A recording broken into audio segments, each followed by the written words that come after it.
So in conclusion, wrapping this all up and trying to put some kind of put a bow on it at the end here and say, well, what do we learn from work comp? What are the good, the bad, and the ugly of it?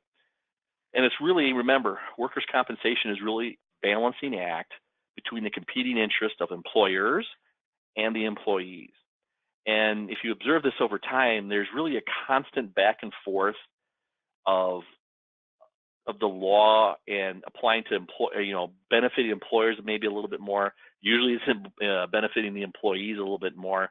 And it's really a political issue. And just the truth of it is when you have Democrats in the office, they tend to put in administrative law judges or people in LIRT that are much maybe more friendly towards employees. When you have Republicans, it tends to be more towards the employers. There's always this back and forth going on over time, depending upon which party is involved or which party has political control at the time. The good news is even despite that this is a relatively stable set of laws. When I first learned about workers' comp 20-some years ago, there's only been a few minor tweaks to the law, really minor tweaks to the law. Even the more recent ones in 2016 are not huge changes. It's pretty stable. So that's a good thing, because once you have stability in a set of laws, you know what you're dealing with. You can cope with that. You can put money aside for it. You understand what the problem is, and you can deal with it, good, bad, or otherwise.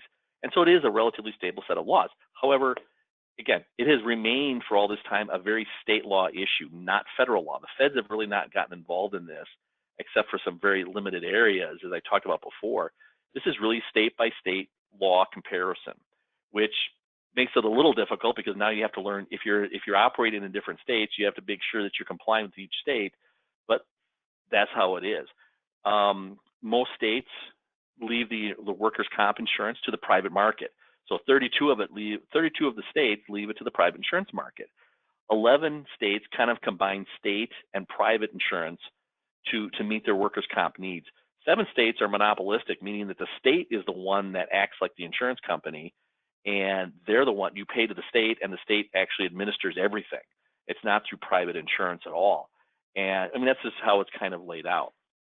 And the good and the bad, what are the advantages and disadvantages to the system? Well, the advantages is there tends to be more certain outcomes for everybody involved, employers and employees. The benefits are defined. If there is a compensable claim, you can pretty much know what your exposure is, best case scenario and worst case scenario, much more definitively under a workers' comp law than you can under, let's say, just a traffic accident or under tort law. Another advantage is for the employees is that if they're out of work, temporary total disability and temporary partial disability and medical bills get paid right away. If you get rear-ended by somebody and you're injured and you say to them, hey, I want you to pay my bills as they come in, the answer is no, they're not going to do that. They're not going to pay anything to you if you're involved in an auto accident that has nothing to do with workers' comp until you settle. Well, work comp doesn't work that way. They pay the bills as they go. And that's a big benefit to workers' comp, a big advantage for the employees. For the employers, we've now limited your liability. No matter how bad the work comp claim is, you're limited to what the benefits are defined by the policy far more often than not. And then what you're limited to is what the premium you're going to pay. And maybe you're going to get a surcharge on that on your mod. If on bigger claims, that may affect it, but it's a limited exposure and it's much more well-defined and it's a more limited liability for employees. I'm not saying it's not a big number, but it's better than unlimited. It also, the reduced legal expenses. Having seen now my own career where I've seen litigation, work comp and non-work comp, I will tell you, it is much, much, much more expensive to litigate a non-work comp kind of a claim than it is to litigate a work comp claim. Much more expensive on the non-work comp. Work comp is relatively inexpensive to defend. And so reduce legal expenses, a little bit more efficient economically. It also encourages the safety. One of the advantages, it encourages safety by attaching a financial cost to lack of safety. The more safety you pay attention to and work on, hopefully the fewer claims you have, the less it's going to cost you as an employer. And then also, when everything is said and done, the whole system, work comp system, really does process a large number of claims pretty efficiently, actually. There's a large number of medical bills that get paid, reduced down, and paid out. A lot of temporary total disability gets paid and handled and done, and they're cleared out and taken care of, and pretty relatively efficiently. It doesn't seem like that sometimes, but when you think about the whole system, it works pretty well for the most part. Some of the disadvantages is, like anything, there's always what we call free riders and fraud. You've got people that make fraudulent claims. You've got unscrupulous medical people that may try to say something's workers' comp when it isn't, because why? Workers' comp tends to pay better to medical providers than does health insurance or Medicaid or Medicare or any of those things. And there are certain people who do fake work comp injuries, or if they're injured, they make them bigger than they actually are. So you have that out there. That is definitely something that happens. Then you've got some employers that do everything they can to skirt the law and try not to pay any workers' comp premium. And you do have that side of it too. That's why insurance companies have audits, to make sure that they're collecting enough premium to pay the losses. The disadvantages too is that some states, really what I would call unbalanced laws, can drive business out of a particular state. And what you want is a reasonable balance of the interest between employers and employees, cost-wise and everything else. Take a look at Illinois in comparison to Wisconsin, for example. There should be no shock as to why a lot of businesses, manufacturing and distribution plants are opening up along the Illinois border, along the Chicago corridor.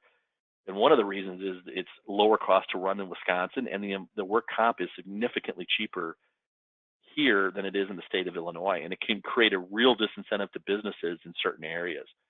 And the thing is, there's disadvantages. There's going to be some litigation.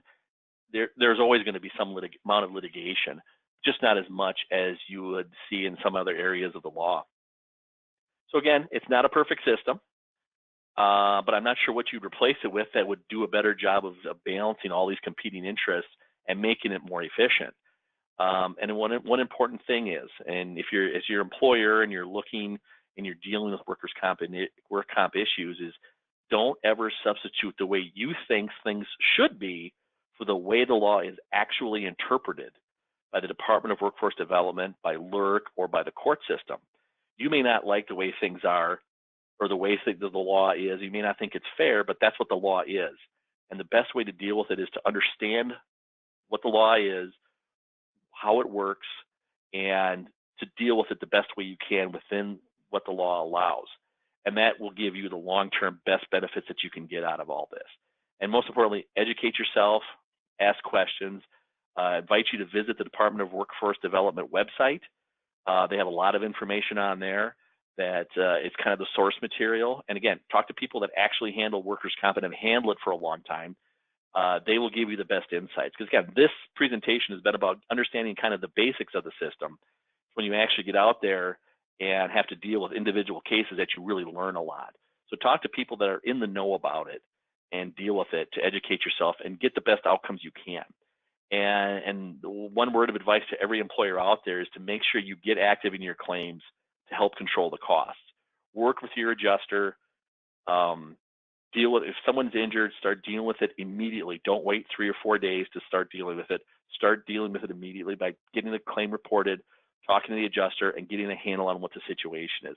And that's ultimately the best advice that anyone can give you on these situations. So thank you. If you have any questions, absolutely feel free to contact us here at R&R Insurance. And I'm going to leave up that information right now, and have a good day.